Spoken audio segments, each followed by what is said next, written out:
All right, so I'm gonna make an attempt at some biker news. Again, with no real equipment except for my cell phone, but whatever. I'm going with it, Mike. Mike Ball Valve TV. Shout out to you.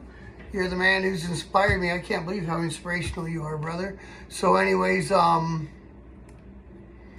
saw this story mentioned on Black Dragon, so I'll give Black Dragon a shout out as well. And then I caught it in the Canadian newspapers as well, and it's about the RCMP in British Columbia seized some some Hells Angels clubhouses, and the story was that they were selling them, so they were on the market, they're being sold.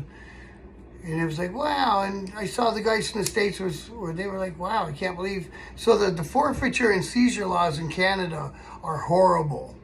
So again, the club I was in, we all got rounded up and arrested in, I think it was 2002, an operation called Project Retire.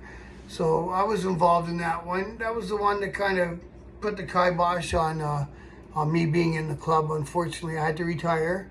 So our chapter alone, we owned the clubhouse. We owned the house next door to the clubhouse that we split into apartments, and it was rented out to various members of the club.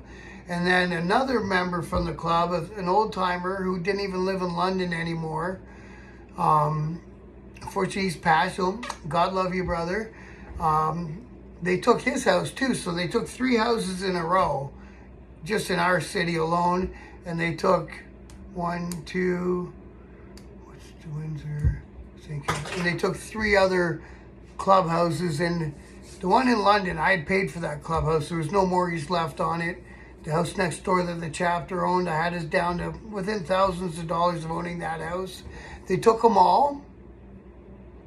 None of the people from our chapter whose names were on the title to those buildings were ever convicted or pled guilty to being members of organized crime. And there was a statute that they took the properties under, was the organized crime statute. Yeah.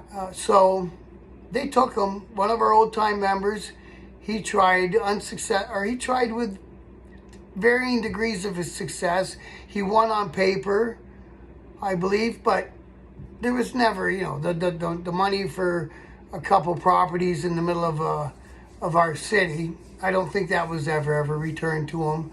And I don't know what happened with the clubhouses from the other chapters. I know our corporation owned one of the chapters' houses as well in another city. So the search and seizure laws and how they just keep your stuff in Canada, they're horrible. They should be rewritten. Of course, they won't be because, the cops take that money and dump it back in their budget, I suppose. And that's what I wanted to say about that. I saw it in the paper, saw it on Black Dragon.